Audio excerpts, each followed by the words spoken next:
Hey guys, Mike here, and in this video we're going to be discussing your single largest expense over the course of your life, and that is taxes. The income tax code is made up of 97% tax incentives. All of the incentives that the US government has made are legal ways that they want its citizens to take advantage of.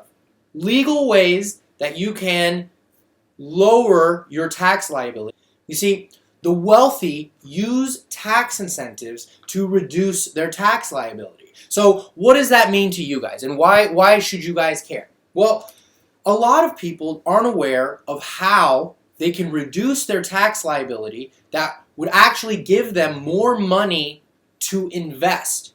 And there's a couple things that you could do to help with that. So I'm kind of going to explain about how taxes work in general in the United States so you can have a better understanding of why the tax structure is this way, and kind of give you some ideas on how you can reduce your tax liability, and hopefully that will allow you to put more money into your wealth building plan so that you can invest more and grow your wealth to a point where you can attain that financial freedom. So typically, people earn income through a W-2 type of employee-employer relationship. Your employer withholds from your check your income taxes, and then at the end of the year when you do your taxes, you pretty much have the standard deduction, but you're very limited on what you can actually write off.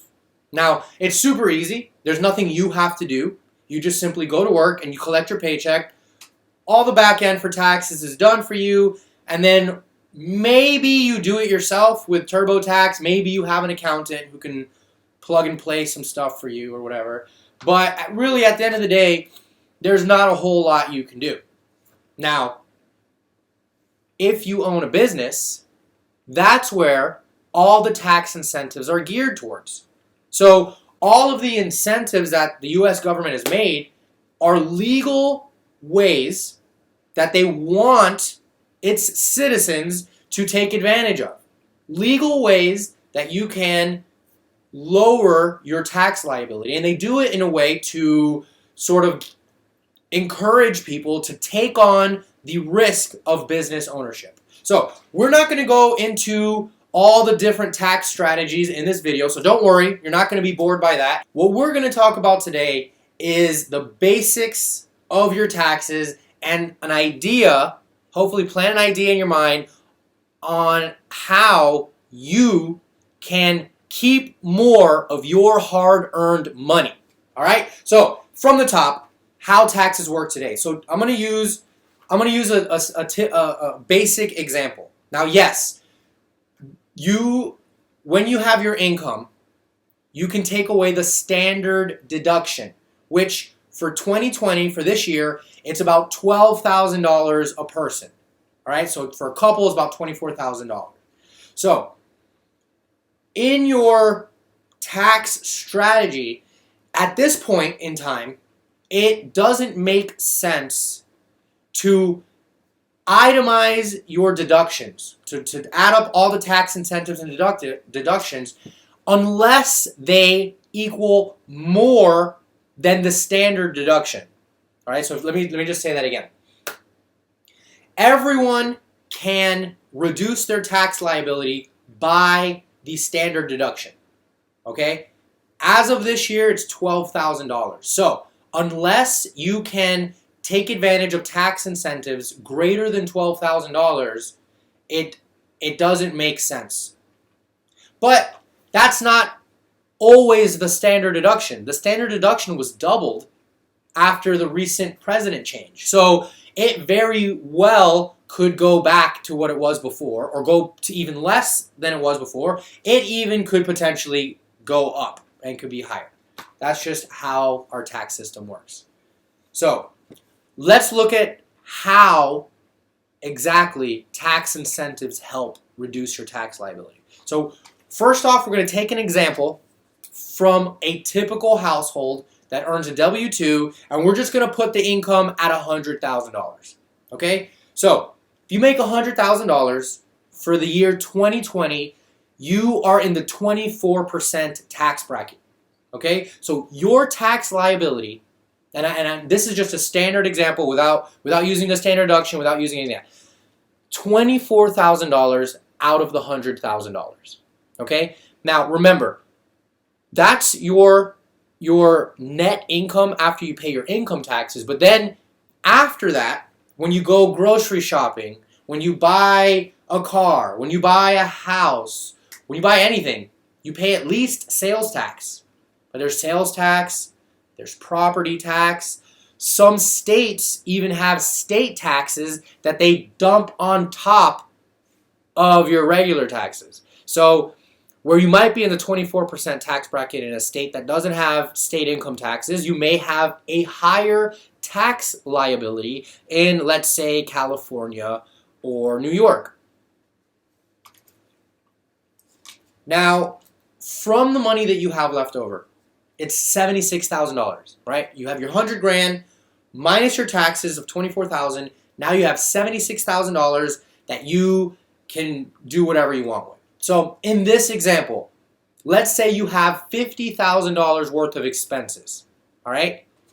At the end of that year, you have a net income of $26,000, okay? And again, this is just a basic example so you can just see the numbers very easily and compare how the taxes work in both worlds, okay? So in the other world, in the world of 1099 earners, business owners, subcontractors, and all the like, especially professionals, like if you're a lawyer or a doctor, a nurse practitioner, a dentist, if you are working under your own practice or your own company, these are the things that you can greatly take advantage of. Now, let's say you have the same income, $100,000, all right? Now, you have the same expenses, $50,000 worth of expenses. So let's say you take the $100,000, you subtract your expenses from the $100,000. So now you have a $50,000 income. That is what you pay taxes on. So if you are at the $50,000 mark, your tax liability for 2020 is 22%. All right? So you would only have a tax liability of $11,000. Now remember, in the first example, it was $24,000. So at the end of this example, you are left with a net of $39,000. Okay? So think of this. Both examples, you make $100,000. Both examples, you have $50,000 worth of expenses. But how your taxes reflect that income is different in both situations, right? In the first situation, you are stuck in the 24% tax bracket, paying not only a higher dollar amount, but a higher percentage of your income. In the second example, you have your revenue, your total earned income. You subtract your expenses, the tax incentives, all of the stuff that is deductible. You subtract that from your income first, and then the number that's left, that's what you pay your taxes off of. So the difference is $13,000, simply because of how the tax structure is set up. So I know what you guys are thinking. Well, I don't own a business. I can't take advantage of those tax incentives. And this is where it comes to your mindset. This video can do one of two things for you. One is you listen to the video, you say, I can't take advantage of any of that. I'm a W-2 earner. I'm not a business owner. I can't do any of these things. It means nothing to me. And you go on living your life. The other type of person is someone who sits here, listens to this video, and all of a sudden is inspired. 97% of the U.S. tax code is written to reduce your tax liability. They literally, the whole point of it is so that you pay less taxes. Now, again, I'm not saying you go out and learn the tax code. I'm not even saying you go hire an accountant yet. Although, when you start looking into some of the ways to reduce your tax liability, an accountant is the professional who literally went to school to learn about this stuff. They are the professional that can help guide you so that you don't have any issues with the IRS. Because listen, you do not want to have issues with the IRS. Nobody gets away from the IRS. All right. So if you're in the category where like, okay, I'm a little bit inspired by this. I'm in. I see the potential. What does it mean? How can I take advantages or whatever? All right. What I hope your takeaway from this video is not I can't do it, but is how can I do it? Because here's a way you could take advantage of it, right? Owning your own business, and it doesn't have to be something complicated. You can drive for Uber. You can deliver groceries, Uber Eats even, or Postmates, or deliver food from restaurants. That right there gives you a business. Your car, you can now write off your car. Your gas, you can now write off your gas.